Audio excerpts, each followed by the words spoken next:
নমস্কার ছাত্র বন্ধুরা, যারা দেখো নিশ্চয়ই দেখবে, ভালো লাগলে নিশ্চয়ই যেটা যা সিস্টেমে করে নেবে। আজকে সেকেন্ড সাবমিটিভ পরীক্ষা পঞ্চম অধ্যায় থেকে ক্লাস অষ্টম শ্রেণী, পঞ্চম অধ্যায় থেকে ক্লাস অষ্টম শ্রেণীর সেকেন্ড সাবমিটিভ পরীক্ষা যে ধরনের প্রশ্ন আসে সেই প্রশ্নগুলো সামগ্রিকভাবে তুলে ধরার চেষ্টা করছি। 1 নম্বরের প্রশ্ন, বাংলা ভাষায় প্রকাশিত প্রথম মাসিক পত্রিকাটির নাম কি? বাংলা ভাষায় প্রথম প্রকাশিত মাসিক পত্রিকাটির নাম কি? একইভাবে সম্পাদক কে ছিলেন এবং সময়কালটা নিশ্চয়ই দিলে ভালো হয়। প্রশ্নগুলো শিডিউল এভাবে সাজানো চেষ্টা করবে, আমি সেভাবে তোমাদের সামনে তুলে ধরার চেষ্টা করছি। একটা সুকুমারদার একটা, তোমার কি বর্তমানে? হ্যাঁ, একটা লো আর একটা সুকুমারদার। আর কত খ্রিস্টাব্দে সতীদাহ প্রথা নিবারণ আইন পাস হয়েছিল? কত খ্রিস্টাব্দে সতীদাহ প্রথা নিবারণ আইন পাস হয়েছিল? কে বঙ্গভঙ্গ, না ভুল হয়ে গেল, হ্যাঁ, কে বঙ্গভঙ্গ বা বঙ্গভঙ্গ নয়, কে নববঙ্গ বা ইয়ং বেঙ্গল গোষ্ঠী গড়ে তুলেছিলেন? কে নববঙ্গ বা ইয়ং বেঙ্গল ইংরেজিতে গোষ্ঠী গড়ে তুলেছিলেন? কে প্রার্থনা সমাজ গড়ে তুলেছিলেন? কে প্রার্থনা সমাজ গড়ে তুলেছিলেন? কে দিয়ে বহু প্রশ্ন এই অধ্যায় আছে।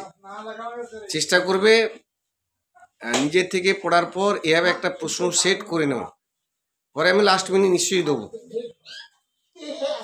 কে আত্মীয় সভা প্রতিষ্ঠা করেছিলেন? কে আত্মীয় সভা প্রতিষ্ঠা করেছিলেন? কত খ্রিস্টাব্দে আত্মীয় সভা প্রতিষ্ঠিত হয়েছিল? কত খ্রিস্টাব্দে ব্রহ্মসমাজ প্রতিষ্ঠা হয়েছিল?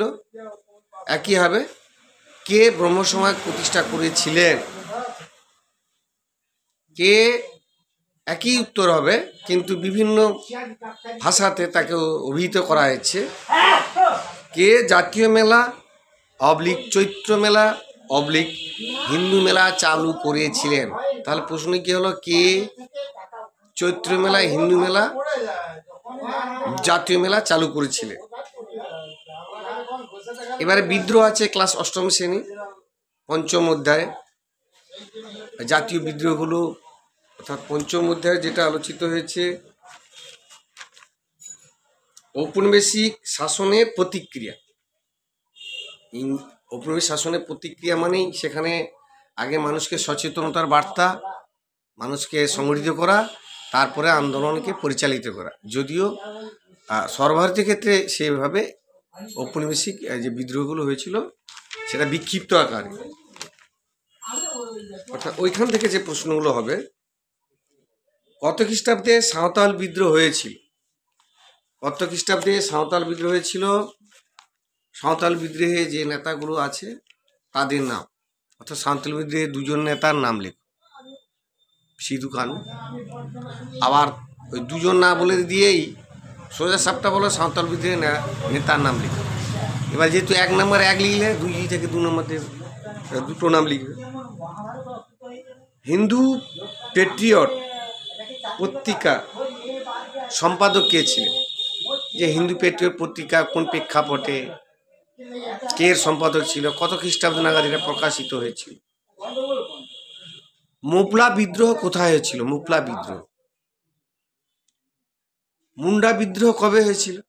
ওই মুন্ডা বিদ্রোহের নেতা কে ছিলেন? উলগুলান কি? উলগুলান কি? নীল বিদ্রোহ কত খ্রিস্টাব্দে হয়েছিল? কোথায় হয়েছিল? নীল বিদ্রোহের নেতা কে ছিল? নীল দর্পণ নাটকের সম্পাদক কে ছিলেন? নীল দর্পণ নাটকের সম্পাদক কে ছিলেন? নীল দর্পণ নাটক কোন প্রেক্ষাপটে প্রকাশিত হয়েছিল? কবে মহাবিদ্রোহ হয়েছিল? আবার এই মহাবিদ্রোহ কথাটাকেও বলা হয় সিপাহী বিদ্রোহ, প্রথম স্বাধীনতা যুদ্ধ। গবেষক বা ইতিহাসবিদ যেভাবে বলেছেন সেইভাবে তোমাদের সামনে পড়ানো হয়েছে, স্যার ম্যাডাম পড়িয়েছে, সেভাবে প্রশ্ন হবে। মহাবিদ্রোহ, সিপাহী বিদ্রোহ, জাতীয় বিদ্রোহ, অর্থাৎ প্রথম স্বাধীনতার যুদ্ধ কোথায় শুরু হয়েছিল? প্রথম এই মহাবিদ্রোহ বা সিপাহী বিদ্রোহ কোথায় শুরু হয়েছিল? মহাবিদ্রোহের সময়কালে ব্রিটিশ গভর্নর জেনারেল কে ছিলেন? মহাবিদ্রোহের সময়কালে ব্রিটিশ গভর্নমেন্ট জেনারেল কে ছিলেন? আবার একটা প্রশ্ন হতে পারে, মহাবিদ্রোহের সময় কালে মুঘল সম্রাট কে ছিলেন? মহাবিদ্রোহের সময়কালে মুঘল সম্রাট কে ছিলেন? ভারতের প্রথম ভাইসরয় কি? অর্থাৎ 1857 খ্রিস্টাব্দে মহাবিদ্রোহের পরবর্তীকালে তার খেতাব সম্মান বাড়িয়ে দেওয়া হয়েছে গভর্নর জেনারেল ভাইসরয়। তিনি ছিলেন প্রথম ভাইসরয়। কবে মহারানীর ঘোষণাপত্র প্রকাশ হয়েছিল? কবে মহারানী ঘোষণাপত্র প্রকাশ হয়েছিল? এবার একটা প্রশ্ন হয়, এটা আমি আমার নিজের কনসেপ্ট ধারণা থেকেই বলা। সিপাহী বিদ্রোহে মাতৃনেত্রীর নাম লেখো। মাতৃনেত্রী মানে বুঝতে পারছো? সিপাহী বিদ্রোহ কালে তো এক জায়গায় সর্বত্র শুরু হয়নি, একই সময়কালে বিক্ষিপ্ত হয়েছে। তো মায়েরও অনেকে এতে অংশগ্রহণ করেছিল নেতৃত্ব হিসেবে, সেই মাতৃশক্তি এখন বলেছি আর কি। আর্য সমাজ কে কবে প্রতিষ্ঠা করেছিল? এই মোটামুটি 1 নম্বরের প্রশ্নগুলো এখান থেকে আসার সম্ভাবনাময়।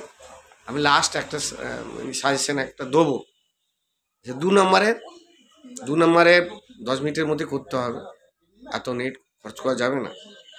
এনফিল্ড রাইফেল কি? কিন্তু থাকেই এনফিল্ড রাইফেল। এবারে লেখা যেভাবে উপস্থাপিত হবে সেভাবে চেষ্টা করবে বিষয়টা পরিষ্কার করে লেখা। সতীদাহ প্রথা কি? 19 শতকের গোড়ার দিকে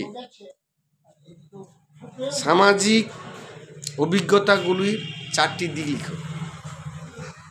সামাজিক যে ব্যাধি, সামাজিক ব্যাধি বলতে বাল্যবিবাহ, সতীদাহ প্রথা, হাফ নম্বর করে 2 নম্বর দিতে পারে। গঙ্গাসাগরে কন্যা বিসর্জন, বহু বিবাহ, এগুলো যে আছে 4টে সামাজিক ব্যাধি হিসেবে যেটা বলা হয়েছে। নববঙ্গ টিকা, পণ্ডিত রমাবাই টিকা। প্রশ্ন অজস্র হয়, যে প্রশ্নগুলো মোটামুটি আসে, সাধারণভাবে আসে, সেই প্রশ্নগুলো তোমাদের সামনে তুলে ধরে। 5 নম্বরে সম্পদের বহির্গমন ও অবশিল্পায়নের যৌথ ফলাফল হিসেবে ঔপনিবেশিক দায়ী।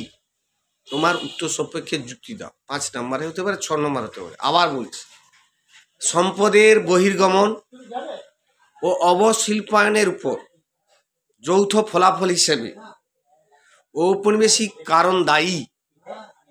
তোমার উত্তর সপক্ষে যুক্তি, অর্থাৎ অবশিল্পায়ন এবং সম্পদের বহির্গমন এর যে প্রভাব বাংলায় বা ভারতবর্ষে পড়েছিল, সত্যি যদি পড়ে থাকে তার উত্তর সপক্ষে তোমাকে যুক্তি দিতে বলা আছে। এ হচ্ছে 6 নম্বরের পঞ্চম অধ্যায়ে 5-6 নম্বরের প্রশ্ন এবং সামগ্রিক বিষয়টা তুলে ধরার চেষ্টা করলাম। ঠিক আছে, ওকে, টাটা।